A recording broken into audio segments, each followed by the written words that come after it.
එල්ලෝරුක්කුම් වනක්කම් හැමෝටම ආයිබෝවන්. 6 ශ්‍රේණියේ විෂය නිර්දේශයට අදාළව සැකසුණු පාඩම් මාලාවේ 3 වෙනි පාඩමත් එක්කයි ඔයාලා මේ එකතු වෙලා ඉන්නේ. 3 වෙනි පාඩම මූන්රාවදු පාඩම. අපේ පාඩම තමයි ඉදු එන් කුඩුම්බම්. ඉදු එන් කුඩුම්බම්. ඒ කියන්නේ මේ මගේ පවුල. ඉදු මේ එන් මගේ කුඩුම්බම් කියලා කියන්නේ පුතේ පවුල. මේ මගේ පවුල. මෙතන ඉන්නවා පුද්ගලයෝ කීප දෙනෙක්. අපි බලමු ඒ කවුද කියලා. මෙතන ඉන්නවා ගෑනු ළමෙක් නේද? එනදු පෙයර් ඕවියා. මෙයා කියනවා එනදු පෙයර් ඕවියා. එනදු කියලා කියන්නේ මගේ, පෙයර් ඔයාලා දන්නවා නම, ඕවියා තමයි එයාගේ නම. එනදු පෙයර් ඕවියා. මගේ නම ඕවියා.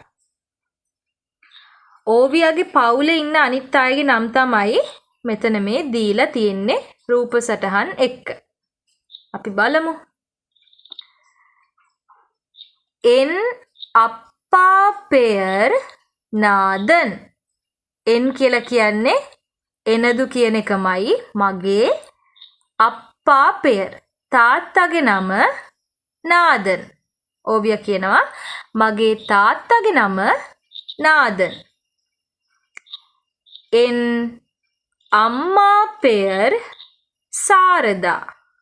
එයා කියනවා එන් මගේ අම්මා පෙයර්. අම්මගේ නම සාරදා. ඕවියාගේ අම්මගේ නම මොකක්ද? ඔව් සාරදා. ඊළඟට ඉන්නවා ඕවියාගේ ආච්චි. என்னுடைய பாட்டி பெயர் பராசக்தி. එයා කියනවා என்னுடைய. என்னுடைய කියලා කියන්නේ පුතේ එනදු කියන එකම තමයි. ඒ කියන්නේ මගේ. என்னுடைய பாட்டி பெயர். මගේ ආච්චිගේ නම පරාසක්තිලු. එයාගේ ආච්චිගේ නම මොකක්ද? පරාසක්ති. ඊළඟට ඉන්නවා ඕවියාගේ සීයා. என்னுடைய தாத்தா பெயர் කන්දయ్யா. என்னுடைய මගේ තාත්තා පෙයර්. දුවේ පුතේ දෙමළ භාෂාවේ තාත්තා කියලා කියන්නේ සීයාට. සිංහල භාෂාවේ අපි තාත්තා කියන්නේ අපේ තාත්තටනේ නේද? ඒ වුණාට දෙමළ භාෂාවේ තාත්තා කියලා කියන්නේ සීයාට. අපි එහෙම නැත්තම් පාට්ටන් කියලාත් කියනවා නේද? என்னுடைய තාත්තා පෙයර් කන්දయ్யா. මගේ සීයාගේ නම කන්දయ్யா. හොඳයි. මෙතන බලමු අපි දුඹුරු පාට කොටුව ඇතුලේ මොනවද දීලා තියෙන්නේ කියලා. එන් එනදු என்னுடைய. එන් එනදු என்னுடைய කියන වචන තුනම පුතේ භාවිතා වෙන්නේ මගේ කියන අදහස දෙන්න. මගේ. එන් කියන්නෙත් මගේ කියන අදහස. එනදු කියන්නෙත් මගේ කියන අදහස. එතකොට என்னுடைய කියලා කියන්නෙත් මගේ කියන අදහස. එන් පෙයර් ඕවියා. මගේ නම ඕවියා. එනදු පෙයර් හිස්තැනක්. என்னுடைய பெயர் හිස්තැනක්. පුතාලට පුළුවන් මෙතන ඕවියා කියන නම යොදලා මේ හිස්තැන් සම්පූර්ණ කරන්න. එතකොට කොහොමද එන්නේ? එන් පෙයර් ඕවියා. මගේ නම ඕවියා. එනදු පෙයර් ඕවියා. මගේ නම ඕවියා කියන එකමයි. என்னுடைய பெயர் ඕවියා. ඒ කියන්නේත් මගේ නම ඕවියා. තේරුණා නේද? හොඳයි. අපි බලමු ඊළඟ පිටුව. පාර්පෝම් සෙවි මඩුප්පෝම් පේසුවෝ. පාර්පෝම් බලමු සෙවි මඩුප්පෝම් ඇහුම්කන් දෙමු පේසුවෝම් කතා කරමු. මෙතන රවුමක් ඇතුලේ පින්තූර කිහිපයක් දීලා තියෙනවා. මේ රවුමේ මැද ගැහැණු ළමෙක් ඉන්නවා. මේ ගැහැණු ළමයා එයාගේ පවුලේ අයව තමයි මේ විදිහට හඳුන්වලා දෙන්නේ. අපි බලමු. මුලින්ම ඉන්නවා පිරිමි කෙනෙක්.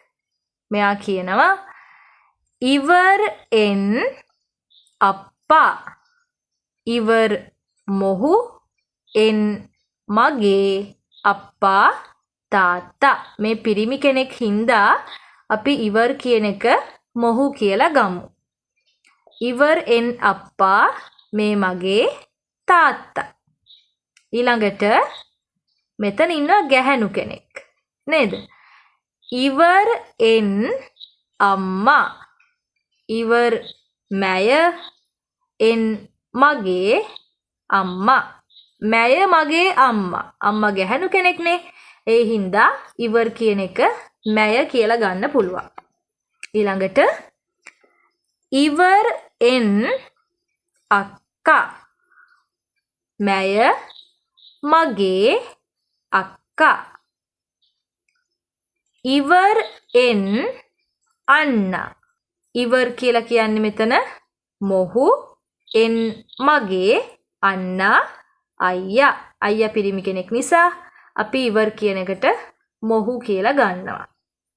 ඊළඟට ඉවර් එන් තම්බි ඉවර් මොහු එන් මගේ තම්බි මල්ලි. මොහු මගේ මල්ලි. ඊළඟට ඉන්නවා ගැහැණු ළමෙක්. පුංචි ගැහැණු ළමෙක්.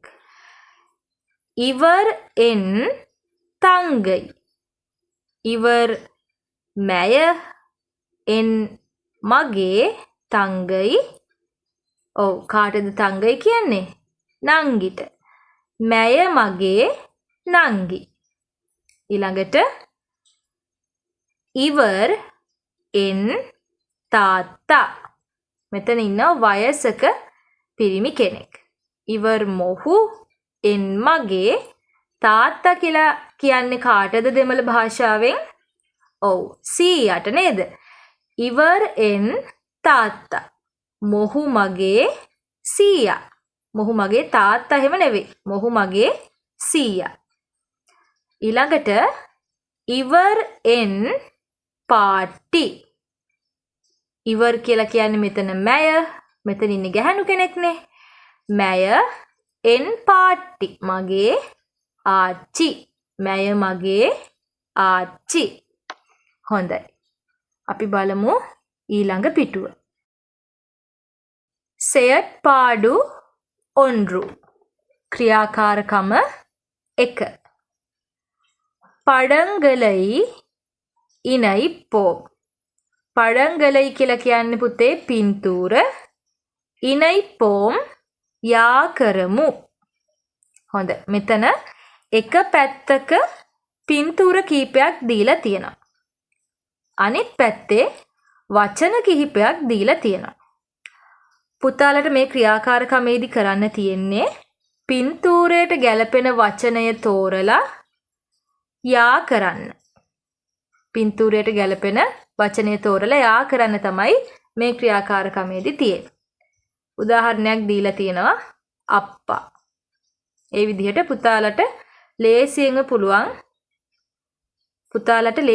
පුළුවන් මේ ක්‍රියාකාරකම කරන්න. හොඳයි. අපි යමු ඊළඟ පිටුවට. පඩත්තයි අවදානිප්පෝම් වහුප්පිල් කලන්දුරයියාඩුවෝම්. පඩත්තයි අවදානිප්පෝම් පින්තූරයට අවධානය යොමු කරමු. වහුප්පිල් පන්තියේදී කලන්දුරයියාඩුවෝ සාකච්ඡා කරමු.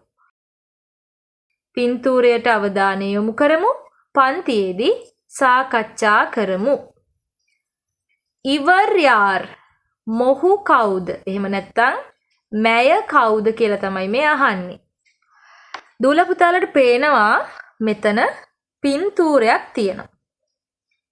මේ පින්තූරේ ඉන්න අය විවිධ වැඩ කටයුතු වල නිරත වෙලා ඉන්නේ නේද? මේ ඉන්න ගැහැණු ළමයා එයාගේ පවුලේ අයව හඳුන්වලා දෙන විදිහ තමයි අපිට මෙතන ලියන්න තියෙන්නේ. බලමු අපි මේ 1 කියලා ඉලක්කමක් දාලා තිනවා. මේ එකේ ඉලක්කමෙන් පෙන්නලා තියෙන රූපයේ ඉන්නේ මේ ගැහැණු ළමයාගේ අම්මා. ඉවර් එන් අම්මා. අපි මේ කතා කරන්නේ செயற்பாடு 2 ක්‍රියාකාරකම 2. මෙතන හිස්තැන් පුරවන්න තමයි තියෙන්නේ. එකේ ඉලක්කමෙන් දීලා තියෙන්නේ මේ ගැහැණු ළමයාගේ අම්මා. එතකොට එයා කියනවා ඉවර් එන් අම්මා. මැය මගේ අම්මා. හොඳයි ඊළඟට 2. බලමු 2 ඉලක්කමෙන් කවුද ඉන්නේ කියලා. 2 ඉලක්කමෙන් ඉන්නේ මේ ගැහැණු ළමයාගේ තාත්තා නේද? තාත්තා පත්තරයක් බලමින් තමයි ඉන්නේ. එතකොට අපි කොහොමද කියන්නේ මොහු මගේ තාත්තා කියලා? මොහු කියන්නේ ඉවර්, මගේ කියන්නේ එන්, තාත්තට කියන්නේ අප්පා.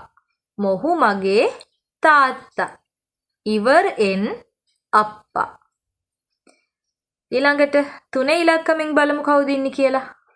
3 ඉලක්කමෙන් ඉන්නේ මේ ගැහැණු ළමයාගේ සීයා නේද? මොහු මගේ සීයා. අපි කොහොමද කියන්නේ? ඔව් ඔයාලට දැන් පුළුවන් ඒක තනියම ලියන්න. කොහොමද ලියන්නේ අපි? මොහු කියන්නේ ඉවර්, මගේ කියන්නේ එන්, සීයාට මොකක්ද කියනවා කිව්වේ? ඔව් තාත්තා නේද? තාත්තා. මොහු මගේ සීයා. ඉවර් එන් තාත්තා. ඊළඟට 4. 4 ඉලක්කමෙන් කවුද ඉන්නේ? මේ ඉන්නේ. 4 ඉලක්කමෙන් ඉන්නේ මේ ගැහැණු ළමයාගේ ආච්චි. මැය මගේ ආච්චි. කොහොමද අපි කියන්නේ? ඉවර් එන් ඔව් ආච්චිට මොකක්ද කියන්නේ? පාට්ටි. ඉවර් එන් පාට්ටි. ඒ විදිහට පුතාට පුළුවන් පුතාලට දූල පුතාලට පුළුවන් මේ අංක පිළිවෙලට ඊළඟ පිටුවේ තියෙනවා ටිකක්. මේ අංක පිළිවෙලට මේ ඉන්න අයව අනුමාන කරලා ලියන්න පුළුවන්. හොඳයි අපි බලමු ඊළඟ ටිකත්. අංක 5. අංක 5 ඉන්නේ පේන විදිහට මේ ගෑනු ළමයාගේ අයියා නේද? ඊළඟට අංක 6 ඉන්නවා ගෑනු ළමයාගේ අක්කා. අංක 7 සහ අංක 8 පුංචි ළමයි දෙන්නෙක් ඉන්නේ නේද? මේ ගෑනු ළමයාගේ මල්ලි සහ නංගි තමයි මේ රූප දෙකෙන් පෙන්නලා තියෙන්නේ. පුතාලට පුළුවන් ඉවර් එන් කියන එක මුලට දාලා මේ අයගේ නම් ටික ලියන්න. හරිම ලේසි නේද? හරි අපි බලමු ඊළඟ පිටුව. දුඹුරු පාට කොටුව ඇතුලේ දීලා තියෙනවා වාක්‍ය කිහිපයක්. ඉවර් යාර්. ඉවර් කියලා කියන්නේ මොහු එහෙම නැත්නම් මැය. කවුද කියලා තමයි අහන්නේ. එහෙම ප්‍රශ්නයක් ඇහුවම අපි කොහොමද පිළිතුරු දෙන්නේ? ඉවර් එන් අම්මා. ඉවර් මැය එන් මගේ අම්මා අම්මා. මැය මගේ අම්මා. ඒ වගේම අපිට තව කියන්න පුළුවන් නේද? ඉවර් එන් අන්නා, ඉවර් එන් තංගයි, ඉවර් එන් තාත්තා, ඉවර් එන් අප්පා. ඔය විදිහට අපිට පිළිතුරු දෙන්න පුළුවන් නේද? ඊළඟට තියෙනවා ඉවර් එන් එනදු එන්නුඩය අම්මා. මං කලිනුත් කිව්වනේ අපිට මගේ කියන අදහස ගන්න වචන 3ක් භාවිත කරන්න පුළුවන්. මොනවද ඒ වචන 3? එන්, එනදු, එන්නුඩය. අපිට මේ වචන 3ම භාවිතා කරලා මගේ කියන අදහස ගන්න පුළුවන්. ඉවර් එන් අම්මා, ඉවර් එනදු අම්මා, ඉවර් එන්නුඩය අම්මා. මේ වාක්‍ය තුනේම තේරුම තමයි මැය මගේ අම්මා කියන එක. තේරුණා නේද? හොඳයි, මං හිතනවා පුතාලට ඒක තේරෙන්නේ නැති කියලා. අපි යමු ඊළඟ පිටුවට. செயற்பாடு 3 ක්‍රියාකාරකම 3. படம் பார்த்து இடைவெளிகளை நிரப்பி பேசுவோம். පඩම් කියලා කියන්නේ පුතේ පින්තූරය, පාර්තු බලා, ඉඩයිවෙලිහලයි හිස්තැන්, නිරප්පි පේසුවෝම් පුරවා, පේසුවෝම් කතා කරමු. පින්තූරය බලා හිස්තැන් පුරවා කතා කරමු. හොඳයි. මෙතන දීලා තියෙනවා සිවාගේ උංගල් පෙයර් එන්න. උංගල් ඔයාගේ, පෙයර් නම එන්න මොකක්ද? එනදු පෙයර් සිවා. මගේ නම සිවා. හොඳයි. මෙතන දීලා තියෙන්නේ සිවාගේ අම්මගේ, තාත්තගේ සහ අයියාගේ රූප. අපි බලමු. මෙතන වාක්‍ය කියනකොට මේ පින්තූරේ නම කියලා වාක්‍ය සම්පූර්ණ කරන්න තමයි දුල පුතාලට තියෙන්නේ. හොඳයි, අපි බලමු. උංගල් අප්පා පෙයර් එන්න. ඔයාගේ තාත්තගේ නම මොකක්ද?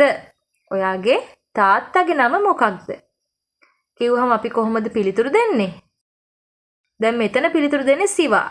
මොකද සිවාගේ තාත්තා, අම්මා සහ අයියා ගැනනේ මෙතන තියෙන්නේ.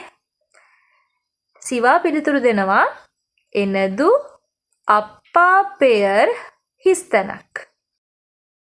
ඊළඟට උංගල් අම්මා පෙයර් එන්න. ඔයාගේ අම්මගේ නම මොකක්ද? එනදු අම්මා පෙයර් හිස්තැනක්. මගේ අම්මගේ නම කියලා මෙතන හිස්තැනක් දීලා තියෙනවා. ඊළඟට උංගල් අන්නා පෙයර් එන්න. ඔයාගේ අයියාගේ නම මොකක්ද? පිළිතුරු දෙනවා එනදු අන්නා පෙයර් හිස්තැනක්. මගේ අයියාගේ නම හිස්තැනක්. හොඳයි. පුතාලට තියෙන්නේ මේ හිස්තැන් වලට ගැළපෙන නම් 3ක් යොදලා මේ හිස්තැන් සම්පූර්ණ කරන්න. දැන් මෙතන ඉන්නේ පිරිමි කෙනෙක්නේ. පුතාලට පුළුවන් පුතාලගේ තාත්තගේ නම දාන්න. එහෙම නැත්නම් ගැළපෙන නමක් මෙතෙන්ට දාන්න. මේ හිස්තැන් දෙකත් ඒ වගේ ගැළපෙන නම් යොදලා සම්පූර්ණ කරන්න තමයි තියෙන්නේ. ඔයාලට කැමති නමක් මෙතන දාන්න පුළුවන්. ඊළඟට දුඹුරු පාට කොටුව ඇතුලේ දීලා තියෙනවා වාක්‍ය දෙකක්. අපි බලමු මොනවද කියලා. උංගල් හිස්තැනක් පෙයර් එන්න. උංගල් ඔයාගේ, හිස්තැනක් පෙයර් එන්න. නම මොකක්ද? එනදු පෙයර් හිස්තැනක්. මගේ නම හිස්තැනක්. පුතාලට තියෙන්නේ මේ හිස්තැන් දෙක ගැළපෙන වචන දාලා සම්පූර්ණ කරන්න. උංගල් හිස්තැනක් පෙයර් එන්න. එනදු පෙයර් හිස්තැනක්. සෝඩිගලාහ චේර්ඳු පේසිප් පලහුවෝ. මොකද්ද මේ ක්‍රියාකාරකමේදී කරන්න තියෙන්නේ? කොහොමද මේ ක්‍රියාකාරකම කරන්න තියෙන්නේ? සෝඩිගලාහ චේර්ඳු යුගල වශයෙන්, ඒ කියන්නේ දෙන්නෙක් එකතු වෙලා පේසිප් පලහුවෝ කතා කරන්න පුරුදු වෙන්න තමයි තියෙන්නේ. හොඳයි, අපි බලමු ඊළඟ පිටුව. செயற்பாடு 4 ක්‍රියාකාරකම 4. எங்கள் குடும்பத்தினரின் புகைப்படங்களை வரைந்து ஓட்டுவோம். அவர்களை பற்றி கூறுவோம். එංගල් කියන්නේ පුතේ අපේ. කුඩුම්බත්තිනරින්. ඒ කියන්නේ පවුලේ අය. පවුලේ අයගේ පුහයි පඩංගලයි ඡායාරූප එහෙම නැත්නම් පින්තූර වරයින්දු ඔට්ටුවෝම් අඳිමු. අවර්ගලයි පැට්‍රික් ඔවුන් ගැන නැත්නම් එයාලා ගැන කූරුවෝම් කියමු. හොඳයි. පුතාලට මොකක්ද මේ ක්‍රියාකාරකමේදී කරන්න තියෙන්නේ? ඔයාලගේ පවුලේ අයගේ පින්තූර මේ කොටු මත අඳින්න. ඇඳලා ඔයාලගේ පවුලේ අය ගැන යාළුවොත් එක්ක කතා කරන්න තමයි තියෙන්නේ. ඊළඟට අපි බලමු සොල් අරිමුහම්. සොල් අරිමුහම්. වචන හඳුනා ගැනීම. සොල් අරිමුහම්. මෙතන අපි ඉගෙන ගත්තම වචන කීපය තමයි දීලා තියෙන්නේ. අපි බලමු මොනවද කියලා. අප්පා තාත්තා. අප්පා තාත්තා. අම්මා අම්මා. අම්මා අම්මා. ඊළඟට පාටි ආච්චි. පාටි ආච්චි. තාත්තා සීයා. තාත්තා කියන්නේ කාටද? සීයාට. ඊළඟට අක්කා. අක්කා කියන්නේ අක්කටමයි. අක්කා අක්කා. අන්නා. අන්නා කියලා කියන්නේ පුතේ අයියට. අන්නා අයියා. තම්බි මල්ලි. තම්බි කියලා කියන්නේ මල්ලිට. තංගයි නංගි. තංගයි නංගි. හොඳයි. මේ වචන පුතාලා අනිවාර්යයෙන්ම මතක තියාගන්න ඕන. මොකද පුතාලාගේ විභාගවලදී මේ වචන මතක තිබුණොත් ඒක පුතාලට ලොකු උපකාරයක් වෙනවා වැඩිපුර ලකුණු ලබා ගන්න. ඒක නිසා මේ වචන තේරුමත් එක්කම හොඳින් මතක තියාගන්න ඕන. ඒ වගේම පුතාලා මේ වචන දෙමළ අකුරෙන් ලියන විදිහත් පුරුදු වෙන්න ඕන. හොඳයි. ඉතින් පුතේ අදට අපේ පාඩම මෙතනින් අවසන් වෙනවා. එහෙනම් අපි තවත් දවසක අලුත් පාඩමකින් මුණ ගැහෙමු. වණකම්.